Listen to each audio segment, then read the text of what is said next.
Namaste. Welcome to T-Start channel. So this is Raj, economic faculty. So మనం Indian ఎకనామీలో national income సంబంధించినటువంటి information discuss చేస్తున్నాం, జాతీయ ఆదాయం. So జాతీయ ఆదాయంకి సంబంధించినటువంటి ఇన్ఫర్మేషన్లో మనం లాస్ట్ టైం చూసినటువంటి ఒక వీడియోకు దీనికి కంటిన్యూ చేద్దాం. ద నేషనల్ ఇన్కమ్ ట్రెండ్స్ గురించి మనం డిస్కస్ చేద్దాం. అంటే జాతీయ ఆదాయంలో ఉండేటువంటి ఒక పోకడలు ఎలా ఉన్నాయి అనేటువంటిది లాస్ట్ వీడియో.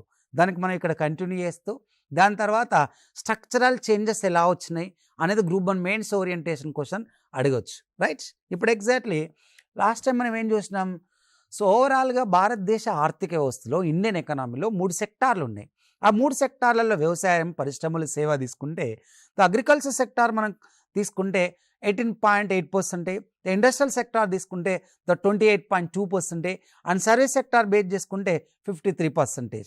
ఇది 2021-22 సర్వే ప్రకారం ఎంత శాతం వాటాలు మన జాతీయ లేదా భారతదేశ ఆర్థిక వ్యవస్థలో ఉన్నాయని తీసుకోవడం జరిగింది.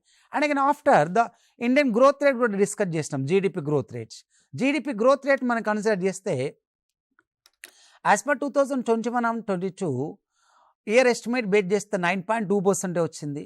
దాని తర్వాత అంతకంటే ముందు తీసుకుంటే -7.7 రావడం, అంతకంటే ముందు తీసుకుంటే 4.1 రావడం, ఇలా విషపాడ్ ఎకనామీ అంటే ఏంటిదో జనరల్గా డిస్కస్ చేసినాం. ఇప్పుడు వివిధ రంగాలలో కూడా ఎలా వృద్ధి రేట్ అనేటువంటిది వచ్చింది. ఓవరాల్గా దేశం యొక్క the country GDP growth rate తీసుకుంటే 9.2% వచ్చింది. ఇంకా రంగాల వారి ద వృద్ధి రేట్ ఎలా వచ్చింది అనేటువంటి ఇక్కడ మనం డిస్కస్ చేద్దాం. దాంట్లో వ్యవసాయ అనుబంధ రంగాలలో 2019-20 ప్రకారం తీసుకుంటే 4.3% గ్రోత్ రేట్ వచ్చింది, 4.3%. ఆ 2020-21లో తీసుకుంటే 3.6% వచ్చింది. 2021-22లో తీసుకుంటే 3.9% వచ్చింది. ఓకే, 3.9% రావడం జరిగింది. అండ్ అగైన్ ఇక్కడ చూడండి, ద 2019-2020లో 4.3% agriculture growth rate, 2020-21 agriculture growth rate 3.6, and 2021-22 తీసుకున్న agriculture growth rate 3.9. And again ఇక్కడ తీసుకుంటే పారిశ్రామిక రంగం 2019-20లో పారిశ్రామిక రంగం -1.2%, అంటే ఇండస్ట్రియల్ గ్రోత్ రేట్ మైనస్లో ఉంది, industrial growth rate. Okay, and again the -7.0 and and again దాని తర్వాత 11.8%. This is the very very important. 11.8% వృద్ధి రేట్ వచ్చింది. అంటే ఇండియాలో కోవిడ్ వలన 2020-21 సంవత్సరంలో కోవిడ్ వలన ఇండియాలో ఉన్న ఇండస్ట్రియల్ సెక్టార్ యొక్క growth rate the -7.0. The past of the year, the 2019-20, the -1.2%. అంటే లాస్ట్ 2 ఇయర్స్లో పారిశ్రామిక రంగ వృద్ధి రేట్ అనేటువంటిది వాస్తవానికి ప్లస్లో లేదు, మైనస్లో ఉంది అన్నట్టు. కానీ ఇండియా ఎప్పుడైతే ఆత్మనిర్భర్ భారత్ లాంటి స్కీమ్స్ ఎప్పుడైతే ఇంప్లిమెంట్ చేయాలనుకుందో, డొమెస్టిక్ ఎకనామీని మనం పెంచాలి, దేశోత్పత్తులను పెంచాలి అనేటువంటిది లాక్డౌన్లో కేంద్ర ప్రభుత్వం కొన్ని రకాల జనరల్గా స్కీమ్స్ ఇంప్లిమెంట్ చేయడం, అలాగే ద మ్యానుఫ్యాక్చరింగ్ సెక్టార్ను డెవలప్ చేయాలని, ప్రొడక్టివిటీ లెవెల్స్ని ఇంక్రీజ్ చేయాలని ఆత్మనిర్భర్ భారత్ లాంటి స్కీమ్స్ని ఇంప్లిమెంట్ చేయడం. ఓకే, దాంతోపాటు ఇన్ఫ్రాస్ట్రక్చర్ డెవలప్మెంట్ చేయడం వలన ఆటోమేటిక్గా 11.8% గ్రోత్ రేట్ అనేటువంటిది రావడం జరిగింది, రైట్? దాని తర్వాత నెక్స్ట్ తయారీ రంగాన్ని తీసుకుందాం. తయారీ రంగం -2.4 లాస్ట్ ఇయర్ 2019-20. 2021లో తీసుకున్న -7.2. కానీ ఇమ్మీడియట్లీ 21-22లో 12.5% గ్రోత్ రేట్ అనేటువంటిది ద మ్యానుఫ్యాక్చరింగ్ సెక్టార్లో వచ్చింది. అండ్ అగైన్ దాని తర్వాత ఇక్కడ మనకు విద్యుత్, gas and water supply and other utility services 2019-20 2.1, and 2020-21 1.9, and 2011-12 తీసుకుంటే 8.5% వచ్చింది, చాలా వరకు పెరగడం జరిగింది. Okay, and again the next one తీసుకుంటే సేవా రంగం, సర్వీస్ సెక్టార్లో బేస్ చేసుకుంటే ఓవరాల్గా మనకు ద సర్వీస్ సెక్టార్లో ఎంత మనకు వృద్ధి రేట్ రావడం జరిగింది. ద సేవా రంగంలో తీసుకుంటే హోటల్స్, రెస్టారెంట్ లాంటి 6.42 అండ్ -18.2, 11.9 వచ్చింది. ఫైనాన్షియల్ సర్వీసెస్ అండ్ రియల్ ఎస్టేట్లో తీసుకుంటే 4.0, గవర్నమెంట్ సర్వీసెస్ 10.2, అండ్ అగైన్ ఓవరాల్గా బేస్ చేసుకుంటే సర్వీస్ సెక్టార్ కాంట్రిబ్యూషన్లో మొత్తం భారతదేశ జీడిపిలో 8.6% వచ్చింది. 8.6%. దీనిలో మనకు తీసుకుంటే భారతదేశ ఆర్థిక సర్వేలో వ్యవసాయ రంగం 3.9% వచ్చింది, పారిశ్రామిక రంగం 11.8% వచ్చింది, సేవా రంగం 8.2% వచ్చింది. ఇక్కడ మనకు క్వశ్చన్ గ్రూప్ 1 ప్రిలిమినరీలో లేదా గ్రూప్ 2 లాంటి ఎగ్జామ్లో లేదా గ్రూప్ 1 మెయిన్స్లో మనం ఒకవేళ కరెంట్ ఎకనామీ ప్యాటర్న్ రాసేటప్పుడు మనకి ట్రెండ్స్ అనేటువంటిది ఇంపార్టెంట్. డైరెక్ట్ గ్రూప్ 1 ప్రిలిమినరీలో ఎంత వస్తుంది? వ్యవసాయ రంగ వాటా అని అడుగుతాడు, వ్యవసాయ రంగ వృద్ధి రేట్ అని అడుగుతాడు. పారిశ్రామిక రంగ వాటా అని అడుగుతాడు, పారిశ్రామిక రంగ వృద్ధి రేట్ అని అడుగుతాడు. సేవారంగ వాటా అని అడుగుతాడు, సేవారంగ వృద్ధి రేట్ అని అడుగుతాడు. ఈ 3 అంశాలు ఉంటాయి. రైట్. దాంట్లో సేవారంగ వాటా తీసుకుంటే 53% ఉన్నాయి. వృద్ధి రేట్ ఎంత వచ్చింది? 8.2%. ఇది డైరెక్ట్ క్వశ్చన్. 2021-22 ప్రకారం సేవారంగ వృద్ధి రేట్ 8.2, పారిశ్రామిక వృద్ధి రేట్ 11.8, వ్యవసాయ రంగ వృద్ధి రేట్ 3.9. ఇది పరిస్థితి. ఓవరాల్గా జీవీఏలో ఎంత వచ్చింది? 8.6. జీడిపి వేరు, జీవీఏ వేరు. అంటే భారతదేశ వృద్ధి రేటు మనం జీడిపిఎంపి ఎట్ కాన్స్టాంట్ ప్రైసెస్ బేస్ చేసుకొని చెప్తే అది 9.2%, 9.2% రావడం జరిగింది. జీవీ అంటే స్థూల విలువ అన్నట్టు. అంటే కేవలం ఒక దేశంలో ఉత్పత్తి అయిన విలువ గురించి మాట్లాడేది జీవీ. వ్యవసాయ పారిశ్రామిక సేవా రంగాల నుంచి ఉత్పత్తి అయిన విలువ గురించి మాట్లాడేది జీవీఏ. కాబట్టి ఈ జీవీఏలో ఇక్కడ ఎంత గ్రోత్ రేట్? 8.6% వచ్చింది. లాస్ట్ ఇయర్ -6.2 వచ్చింది. అండ్ 2019-20 4.1% వచ్చింది. రైట్. ఇది జీవీఏ వృద్ధి రేటు. కాబట్టి ఇక్కడ 3.9, 11.8 and 8.2 are the very very important. అంటే కోవిడ్ టైంలో కూడా వ్యవసాయ రంగ వృద్ధి రేటు మైనస్లో లేదు. అంటే 2020-21లో -3.6 కాదు, +3.6 అన్నట్టు, మైనస్లో లేదు. కోవిడ్ టైంలో పారిశ్రామిక రంగ వృద్ధి రేటు మైనసే, సేవా రంగ వృద్ధి రేటు కూడా మైనసే అన్నట్టు. ఇంకా మనం మేజర్గా ఇంకేం డిస్కస్ చేద్దామనంటే వ్యవసాయ రంగ వృద్ధి ధోరణి తీసుకుంటే కోవిడ్ ప్రభావానికి లోను కాని రంగం వ్యవసాయం. మొదటి దశలో 3.6 ధనాత్మకం వృద్ధి రేటును వ్యవసాయ రంగం అధిగమించింది. ఇంకా ఎలా అడగవచ్చు క్వశ్చన్ ప్యాటర్న్ బేస్ చేసుకుంటే? సో తీసుకుంటే ఎగ్జాక్ట్లీ భారతదేశం మొత్తం 28 రాష్ట్రాలు ఉన్నాయి. 28 రాష్ట్రాలలో రాష్ట్రాల యొక్క జిఎస్డిపిని కంపేర్ చేస్తే, రాష్ట్రాల యొక్క జిఎస్డిపిని కన్సిడర్ చేస్తే, రాష్ట్రాల వారీగా జిఎస్డిపిని తీసుకున్నప్పుడు అంటే ఒక కంట్రీ యొక్క ఇన్కమ్, ఒక దేశం యొక్క దేశోత్పత్తి, ఆ దేశం యొక్క జీడిపిని బేస్ చేసుకొని చెప్తాం. అదే విధానంగా రాష్ట్రాల యొక్క రాష్ట్రోత్పత్తిని ఆ రాష్ట్రం యొక్క జిఎస్డిపి బేస్ చేసుకొని చెప్తాం. అంటే gross state domestic product. Gross state domestic product అంటే స్థూల రాష్ట్రోత్పత్తి అన్నట్టు, స్థూల రాష్ట్రోత్పత్తి అన్నట్టు. ఈ స్థూల రాష్ట్రోత్పత్తి గురించి మనం మాట్లాడితే భారతదేశంలో 28 రాష్ట్రాలు ఉంటే 28 రాష్ట్రాలలో ఎక్కువ స్థూల రాష్ట్రోత్పత్తి అంటే ఏ రాష్ట్రంలో ఎక్కువ జిఎస్డిపి ఎక్కువగా ఉందంటే మహారాష్ట్ర. 31 లక్షల కోట్ల కంటే ఎక్కువ మహారాష్ట్ర జిఎస్డిపి ఉంటుంది. మహారాష్ట్ర తర్వాత ఎక్కువ జిఎస్డిపి ఉన్న రాష్ట్రం ఏది అని అంటే ద మేజర్ ఉత్తరప్రదేశ్. ఉత్తరప్రదేశ్ అనేటువంటి రాష్ట్రంలో ఎక్కువగా ఉండడం జరిగింది. దాని తర్వాత ఉత్తరప్రదేశ్ తర్వాత ఎక్కువ ఏ రాష్ట్రంలో మూడో రాష్ట్రం ఎక్కువగా ఉంది అని అంటే తమిళనాడు అని చెప్పాలి. కాబట్టి ఇది ప్రిలిమినరీ కంటెంట్లో బేస్ చేసుకునేటప్పుడు భారతదేశ జీడిపి 222 లక్షల కోట్లు అనుకుంటే దాంట్లో ఎక్కువ జిఎస్డిపి ఉన్న రాష్ట్రం Maharashtra, second UP, third one Tamil Nadu అని చెప్పాలి. రైట్. అండ్ అగైన్ దాని తర్వాత తీసుకుంటే ఇంకా మనకు తలసరి ఆదాయం. ఇక్కడ నేను మీకు తలసరి ఆదాయం అనేటువంటిది రాయలేదు, బట్ ఇక్కడ తలసరి ఆదాయం గురించి మనం డిస్కస్ చేద్దాం. పర్ క్యాపిటల్ ఇన్కమ్ తలసరి ఆదాయం. తలసరి ఆదాయం అంటే ఏంటిది? మనకు ఒక దేశంలో ఉన్న జాతీయ ఆదాయంతో, నికర జాతీయ ఆదాయంతో ఆ దేశ ప్రజలతో, అంటే దేశంలో ఉన్న నికర జాతీయ ఆదాయాన్ని ఆ దేశ ప్రజలతో డివైడ్ చేస్తే వచ్చేదే తలసరి ఆదాయం. ఇలా భారతదేశంలో తలసరి ఆదాయాన్ని మనం పరిశీలించినప్పుడు భారతదేశంలో తలసరి ఆదాయం 1,53,826 రూపాయలు తలసరి ఆదాయంగా ఉంది. 1,53,000 తలసరి ఆదాయంగా ఉండడం జరిగింది. ఓకే. సో కాబట్టి ఇక్కడ ఇలా భారతదేశంలో తలసరి ఆదాయం అనేటువంటి కూడా మీరు ఇంపార్టెంట్. ఆ తలసరి ఆదాయం కూడా కరెంట్ తలసరి ఆదాయాన్ని కూడా మీరు జనరల్గా తీసుకోవాలి. ఓకే. రైట్. అండ్ అగైన్ ఇప్పుడు మళ్ళీ మనం ద గ్రూప్ 1 మెయిన్స్ ప్యాటర్న్లో ఒక క్వశ్చన్ను డిస్కస్ చేద్దాం. ద గ్రూప్ 1 మెయిన్స్ ప్యాటర్న్లో క్వశ్చన్ మరి ఇప్పటిదాకా మనం కొన్ని ప్రిలిమినరీ కంటెంట్లో ఉండేటువంటి కొన్ని కరెంట్ ఈవెంట్స్ మనం డిస్కస్ చేసినాం. దానిలో ఇప్పుడు భారతదేశ జాతీయ ఆదాయంలో నిర్మాణాత్మకమైన మార్పులు అనేటువంటిది చూద్దాం. ఓకే. ఇప్పుడు మన గ్రూప్ 1 ఎగ్జామ్లో ద క్వశ్చన్ ఒకవేళ ఎలా అడగొచ్చు అని అంటే భారతదేశ జాతీయ ఆదాయంలో నిర్మాణాత్మకమైన మార్పులను ఏమొచ్చాయి, వాటి గురించి వివరించగలరా అనేటువంటిది క్వశ్చన్ గ్రూప్ 1 మెయిన్స్లో రావచ్చు. అంటే నిర్మాణాత్మకమైన మార్పులు అంటే ఏంటిది, ఆ నిర్మాణాత్మకమైన మార్పులకు మనం ఎలా ఆన్సర్ చేయాలనేటువంటిది ఇంపార్టెంట్. నిర్మాణాత్మకమైనటువంటి మార్పులు బేస్ చేసుకుంటే ఎలా మనం జనరల్గా ఆన్సర్ చేయాలి. Okay, this is the very very important. ఇక్కడ జాతీయ ఆదాయంలో నిర్మాణాత్మకమైన మార్పులు. ఓకే, సో నిర్మాణాత్మకమైన మార్పులు అంటే ద స్ట్రక్చరల్ చేంజెస్.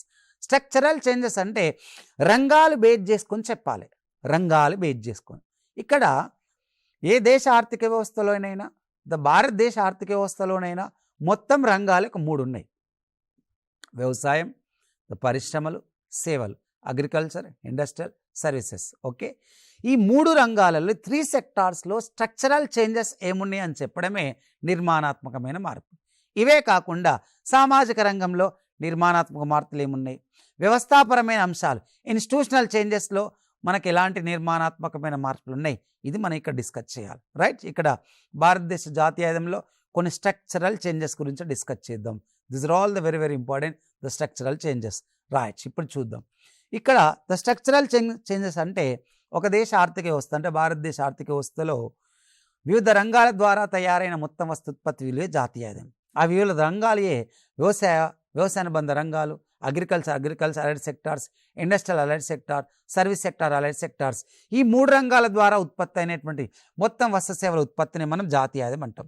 ఈ జాతీయ ఆదాయం అంటే మొత్తం జాతీయ ఆదాయం తీసుకుంటే నిర్మాణాత్మకమైన మార్పులు ఎప్పటి నుంచి వచ్చాయి అంటే 1950 నుంచి 2022 సంవత్సరాల మధ్యలో వచ్చిన మార్పులని మనం నిర్మాణాత్మకమైన మార్పులను పిలుస్తాం. 1950 నుంచి 2022 సంవత్సరం వరకు దేశంలో వచ్చినటువంటి మార్పులనే మనం నిర్మాణాత్మకమైన మార్పులను పిలుస్తున్నాం. ఈ నిర్మాణాత్మకమైనటువంటి మార్పుల గురించి మనం డిస్కస్ చేసేటప్పుడు ఇక్కడ స్వతంత్ర భారతదేశం తర్వాత భారతదేశ ఆర్థిక వ్యవస్థ ఒక వ్యవసాయ దేశం, వ్యవసాయ ఆధారితమైనటువంటి దేశం. ఈ వ్యవసాయ ఆధారితమైనటువంటి దేశం ఒకప్పుడు 1950లో ఉంటే క్రమక్రమంగా వ్యవసాయ రంగంతో పాటు భారతదేశ పారిశ్రామిక సేవా రంగాలలో సమూలమైన మార్పులు వచ్చినాయి, చాలా వరకు మార్పులు వచ్చినాయి. కాబట్టి ఇక్కడ వ్యవసాయ రంగంలో, పారిశ్రామిక సేవా రంగాలలో ఒక క్వాలిటేటివ్ చేంజెస్ వచ్చినాయి. ఓకే, ఒక నిర్మాణాత్మకమైనటువంటి మార్పులు వచ్చినాయి. దాంట్లో మనం ఏం డిస్కస్ చేద్దామంటే ద ఫస్ట్ వ్యవసాయ రంగం.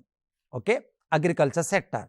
ఇక్కడ అగ్రికల్చర్ సెక్టార్లో ఇక్కడ చూద్దాం, 1950-51లో వ్యవసాయ రంగ వాటా 54.6% ఉండే. 1950-51లో అగ్రికల్చర్ సెక్టార్ 54.6%. అంటే భారతదేశానికి 100 రూపాయల ఆదాయం వస్తే 100 రూపాయల ఆదాయంలో 50% కంటే ఎక్కువ వ్యవసాయ రంగం నుంచి వచ్చేది. And again as per 2020-21 of Indian economic survey 2020-21 తీసుకుంటే లాస్ట్ ఇయర్ మనం కన్సిడర్ చేస్తే భారతదేశ వ్యవసాయ రంగ వాటా మొత్తం జీడిపిలో 20.2% ఉంది. 20.2% ఉండడం జరిగింది. సో ఇక్కడ 20.2% ఉండడం జరిగింది అని అంటే సగం వరకు వ్యవసాయ రంగం అనేదే భారతదేశ జీడిపిలో ఉండే. సగం వరకు వ్యవసాయ రంగం అనేటువంటిది భారతదేశ జీడిపిలో ఉంటే సో ఇప్పుడు ఎంతకు రావడం జరిగింది, 20.2% కాస్త రావడం జరిగింది. రైట్, అంటే ఇప్పుడు మనం ఏం చూడాలి, భారతదేశ వ్యవసాయ రంగంలో ఎందుకు నిర్మాణాత్మకమైన మార్పులు తీసుకుంటే వ్యవసాయ రంగ వాటా తగ్గింది.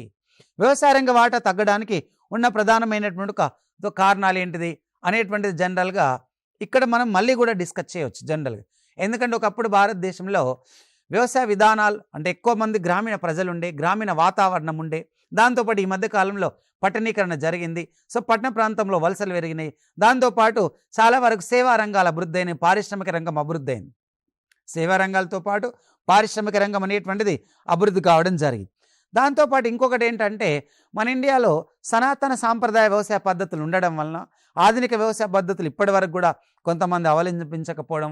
దాంతోపాటు భారతదేశంలో యొక్క అగ్రికల్చర్ అనేటువంటిది మాన్సూన్స్ మీద డిపెండ్ అయి ఉంటుంది.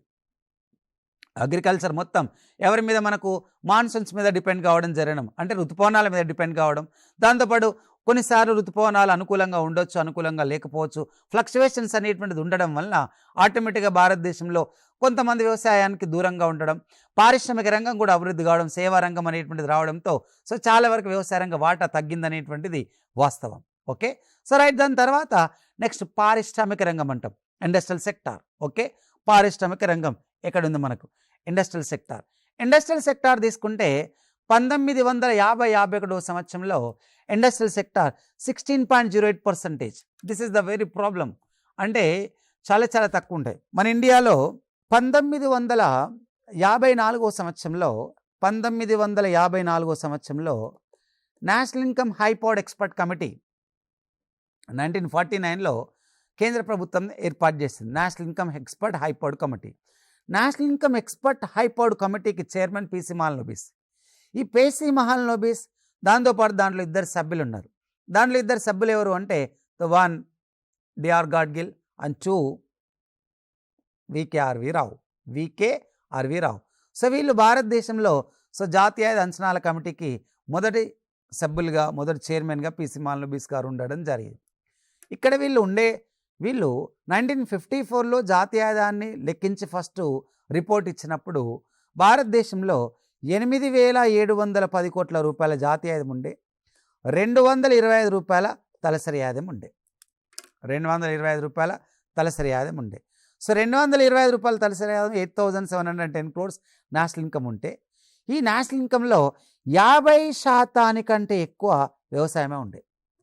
1/6 వంతు మాత్రమే పారిశ్రామిక రంగం ఉండే. అందుకే ఇక్కడ చూడండి, ఫస్ట్ స్వతంత్ర భారతదేశంలో జాతీయ ఆదాయాన్ని అంచనా వేసే నాటికి 16.08% ఉంది, 16.08% ఉంది. అండ్ 2020-21 నాటి తీసుకుంటే వ్యవసాయ రంగ వాటా 25.9% పెరిగింది. 25.9% అని అంటే ఇది ప్రపంచంలో అభివృద్ధి చెందిన దేశాలను పరిశీలిస్తే అక్కడ కూడా 28-33% వరకు పారిశ్రామిక రంగ వాటా ఉంటుంది, లేదా 28-35% వరకు పారిశ్రామిక రంగ వాటా ఉంటుంది. భారతదేశంలో పారిశ్రామిక రంగ వాటా బాగానే ఉంది, 28% ఉంది. ఇంకా పారిశ్రామిక రంగ అంటే ఇండియన్ యొక్క పాపులేషన్ కన్సిడర్ చేసినప్పుడు భారతదేశ జనాభాను తీసుకుంటే ఈ భారతదేశ జనాభా అన్ఎంప్లాయ్మెంట్ ఎక్కువగా ఉంది. ఈ అన్ఎంప్లాయ్మెంట్ రెడ్యూస్ కావాలంటే ఇండియాలో ప్రొడక్టివిటీ సెక్టార్ డెవలప్ కావాలి, ఇక ఉత్పాదక రంగం పెరగాలి. ఉత్పాదక రంగం అనేటువంటిది ఎప్పుడు కూడా దేంట్లో భాగంగా ఉంది? పరిశ్రమలు. అందుకే ఇక్కడ 25.9% పరిశ్రమలు ఉంటే ఈ పారిశ్రామిక రంగంలో చాలా వరకు నిర్మాణాత్మకమైనటువంటి మార్పులు వచ్చినాయి.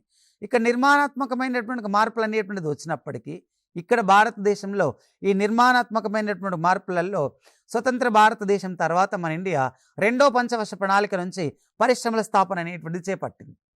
అక్కడే మనకు ఒక భారీ 3 ఇనుముక్క కర్మాగారం సెకండ్ ప్లాన్లు ఏర్పాటు చేయడం, దాని తర్వాత జవహర్లాల్ నెహ్రూ గవర్నమెంట్ తర్వాత ఇందిరాగాంధీ కూడా పరిశ్రమల స్థాపనకు ప్రియారిటీ ఇవ్వడం, దాని తర్వాత 1977లో మొరార్జీ దేశాయ్ గవర్నమెంట్ వచ్చిన తర్వాత మొరార్జీ దేశాయ్ గవర్నమెంట్ కూడా స్మాల్ స్కేల్ ఇండస్ట్రీస్కు ప్రియారిటీ ఇవ్వడం, అలా మన ఇండియాలో ద ఇండస్ట్రియలైజేషన్ అనేటువంటి ఒక ఫార్మేషన్ జరిగింది. కూడా అగ్రికల్చర్ సెక్టార్ మెల్లిమెల్లిగా కొంచెం దానికి కాంట్రిబ్యూషన్ జీడిపిలో తగ్గుతూ స్లోగా ఇండస్ట్రియల్ కాంట్రిబ్యూషన్ పెరిగింది. దాని తర్వాత 1991 టైం తర్వాత కూడా మన ఇండియాలో the P V Narasimha Rao government public సెక్టార్ను ప్రైవేట్ సెక్టార్ను బేస్ చేసుకొని భారతదేశంలో ప్రైవేట్ రంగాన్ని ఎక్కువగా ఎస్టాబ్లిష్ చేసినప్పుడు, విదేశీ పెట్టుబడులు ఏర్పాటు చేసినప్పుడు ఇండియాలో ఇండస్ట్రియల్ సెక్టార్ డెవలప్ కావచ్చు, ఇండస్ట్రియల్ కాంట్రిబ్యూషన్ అనేటువంటిది పెరగచ్చు అనేటువంటి కంటెంట్తో ఎకానమిక్ రిఫార్మ్స్ అనేటువంటిది ఇండియాలో ఫార్మేషన్ జరిగినాయి.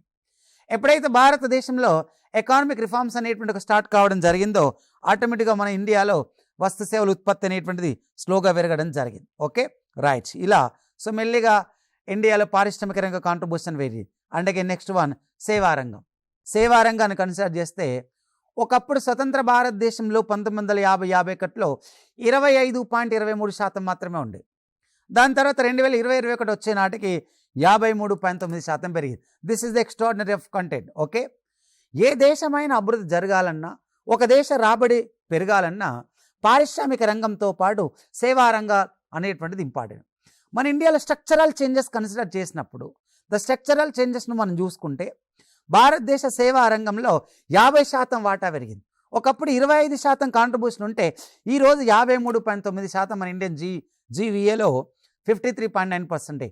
అంటే ఓవరాల్గా ఇండియన్ ఎకానమీని కన్సిడర్ చేసినప్పుడు చాలా వరకు ఎక్కువ మార్పు ఏ రంగంలో జరిగిందంటే సేవా రంగంలోనే జరిగింది. సేవా రంగంలోనే ఎక్కువగా జరిగింది. కూడా ఇక్కడ 53.9% వచ్చింది.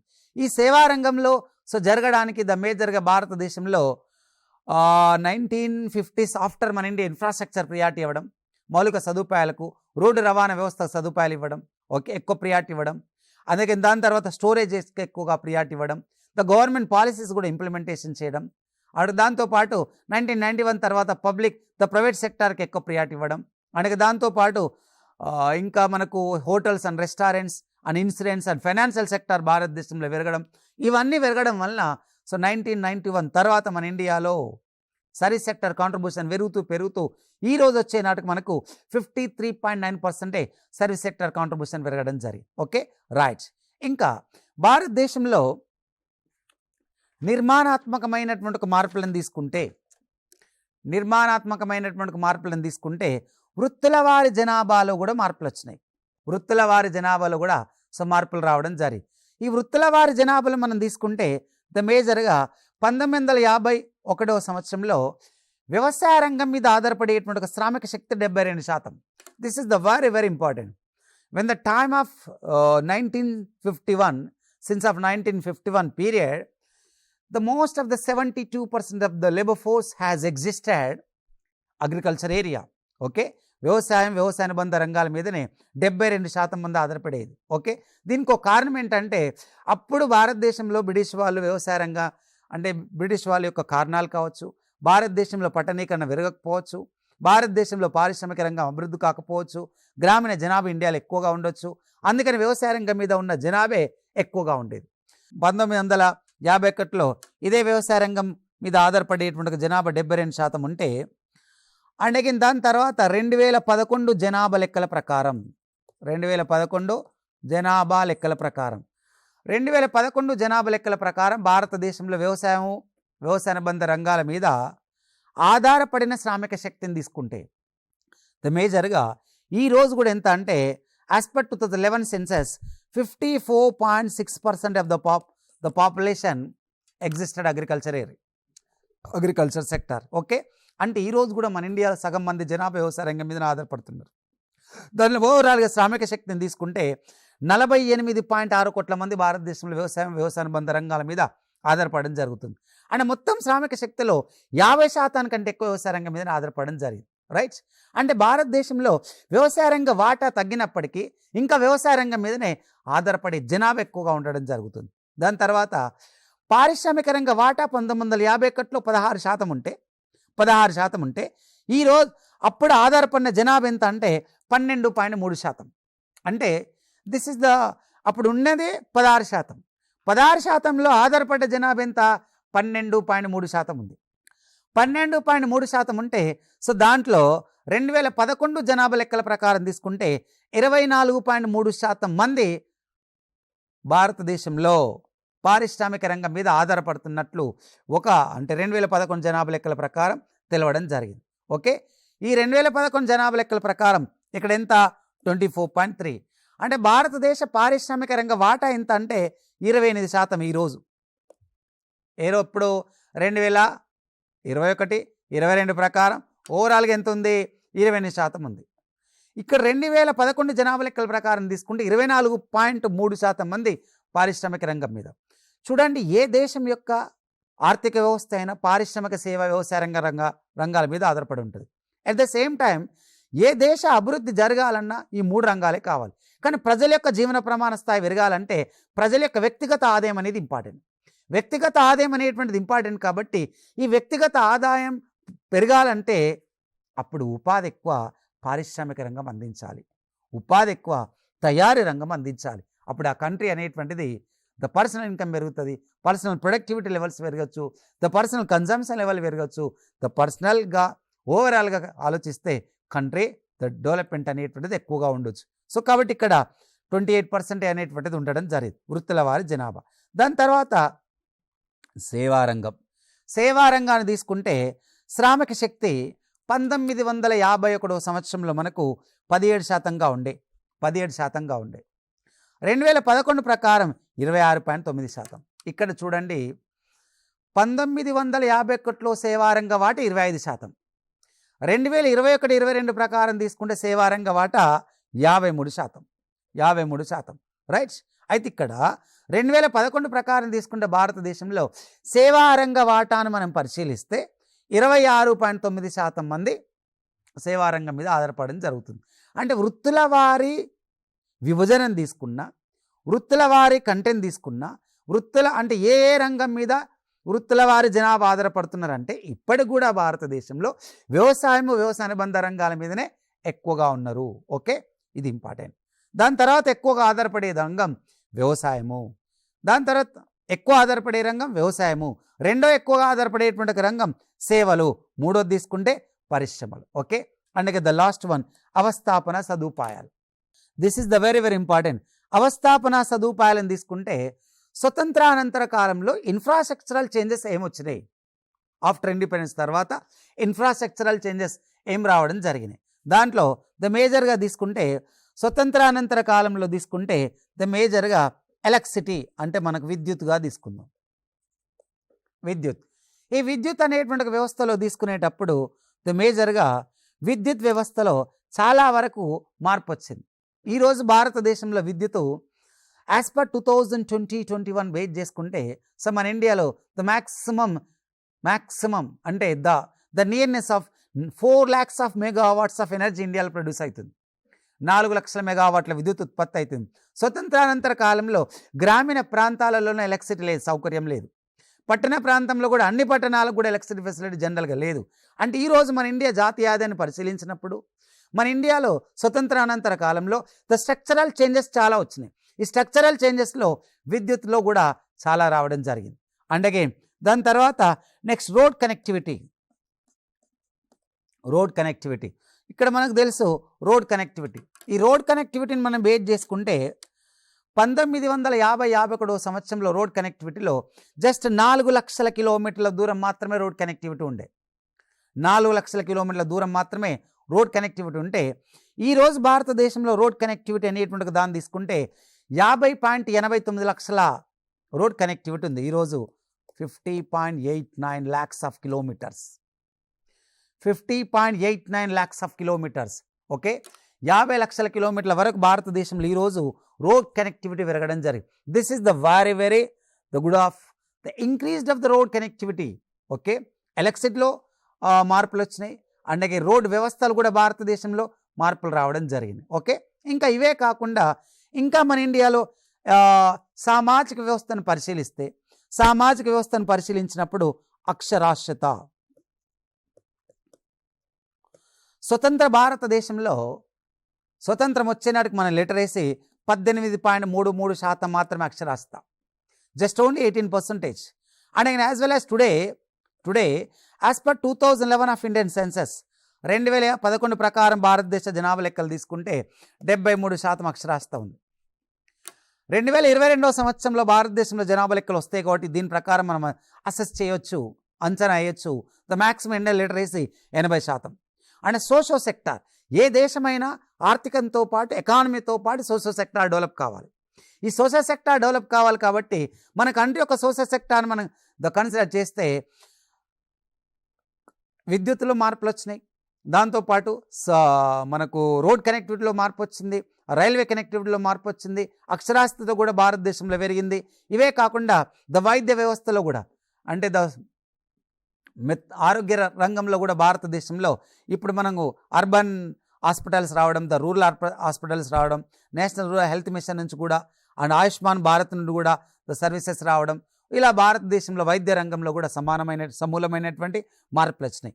ఇవే కాకుండా ఇంకా భారతదేశాన్ని మనం పరిశీలించినప్పుడు మేజర్గా పరిశీలిస్తే ఇంకా అవస్థాపన సదుపాయాలలో సో ఇండియాలో ఎలాంటి మార్పులు వచ్చినాయి అని తీసుకుంటే భారతదేశ బ్యాంకింగ్ వ్యవస్థలు కూడా చాలా వరకు మార్పులు వచ్చినాయి. బ్యాంకింగ్ 1969 సంవత్సరం తర్వాత మన ఇండియాలో 1969 సంవత్సరంలో 14 బ్యాంకుల జాతీకరణ, 1980లో ఒక 6 బ్యాంకుల జాతీకరణ ఇలా ఉండడంతో భారతదేశంలో పరపతి వ్యవస్థ అనేటువంటిది పెరిగింది. బ్యాంక్ వ్యవస్థలో మార్పులు రావడం, 1991లో ఎకానమీ రిఫార్మ్స్ రావడం వలన ప్రైవేట్ బ్యాంకింగ్ వ్యవస్థను కూడా ప్రోత్సహించడం జరిగింది.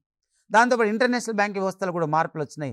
ఇన్సూరెన్స్ సెక్టార్ కూడా భారతదేశంలో రావడం జరిగింది. ట్రేడింగ్ సెక్టార్ కూడా మన ఇండియాలో చాలా వరకు మార్పులు వచ్చినాయి. ఒకప్పుడు బాగా దిగుమతులు ఉండే, ఇప్పుడు భారతదేశంలో self economy, self domestic economy, self Reliance అనేటువంటి ఒక పదాలను వాడడంతో ఎగుమతులలో కూడా మన ఇండియాలో చాలా వరకు మార్పులు రావడం జరిగినాయి. ఇవన్నీ ఎకనామీలో ద స్ట్రక్చరల్ చేంజెస్గా చెప్పొచ్చు. ఇవన్నీ నిర్మాణాత్మకమైన మార్పులు. కాబట్టి వ్యవసాయ రంగ వాటా ఎలా ఉంది, పారిశ్రామిక రంగ వాటా ఎలా ఉంది, సేవా రంగ వాటా ఎలా ఉంది, వృత్తులలో ఎలా మార్పులు వచ్చినాయి, అవస్థాపన సౌకర్యాలు ఎలా మార్పులు వచ్చినాయి అనేది group 1 point of view mains ఎగ్జామినేషన్లో ఒకవేళ ఎగ్జామినర్ క్వశ్చన్ అడిగినప్పుడు భారతదేశ స్వతంత్రానంతర కాలంలో నిర్మాణాత్మకమైన మార్పులు ఏ రంగాలు వచ్చినాయి, ఎలా వచ్చినాయని చెప్పడానికి నేను మీకు ఈ వీడియో అనేటువంటిది చాలా చాలా యూస్ఫుల్గా ఉంటుంది. దీనిలో ప్రిలిమినరీ ద పాయింట్ ఆఫ్ వ్యూలో కొన్ని చెప్పా, ద మెయిన్స్ పాయింట్ ఆఫ్ వ్యూలో చెప్పా. ఇప్పటి వరకు సెక్టారియల్ గురించి డిస్కస్ చేసిన నిర్మాణాత్మకమైన మార్పులు. దాంట్లో ఇంకొకటి ఏంటంటే నేను preliminary point of view, mains point of view రెండు కవర్ చేస్తున్నా. ఇది ప్రిలిమినరీయా, గ్రూప్ 1 మెయిన్స్ అనేటువంటిది బాగా అబ్జర్వ్ చేయాలి. ఓకే, నిర్మాణాత్మక మార్పులు ఎలా వస్తున్నాయి, ఎలా రావడం జరుగుతుందని ఒక్కొక్క సెక్టార్ని బేస్ చేసుకుంటే నేను మీకు చెప్పడం జరుగుతుంది. కాబట్టి పర్ఫెక్ట్గా అబ్జర్వ్ చేయండి. ఎకానమీ అనేటువంటిది ఈజీగా మనం ఓవర్కమ్ కావచ్చు. ఓకే, థ్యాంక్ యూ, నమస్తే.